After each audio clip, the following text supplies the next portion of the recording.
يعني الأكل بيلعب دور في كل حاجة في حياتنا، الاقتصاد، حتى لما تيجي تقعدي على سفرة مين بيقعد جنب مين، والدلالات المجتمعية تنوع في الأكل بالظبط. فالأكل بيلعب أدوار كتيرة جدا. كمان الأكل بيلعب أدوار غير ملموسة في حياتنا، في معتقداتنا، فكل حاجة في حياتنا بتبقى حوارها بتدور على الأكل.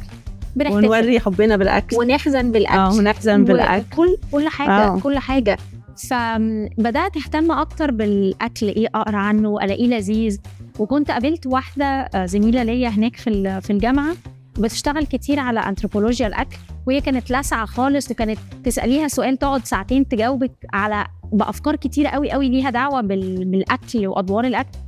فبدأت أحس إيه ده لذيذ، فبدأت أشتغل فيه أكتر وأبحث فيه أكتر وأقرأ فيه أكتر عن الزراعة. حسيت إن الزراعة موضوع لطيف وكل حاجة، بس القصص اللي أنا بطلعها من الأكل مثيرة للاهتمام أكتر وقريبة لينا أكتر.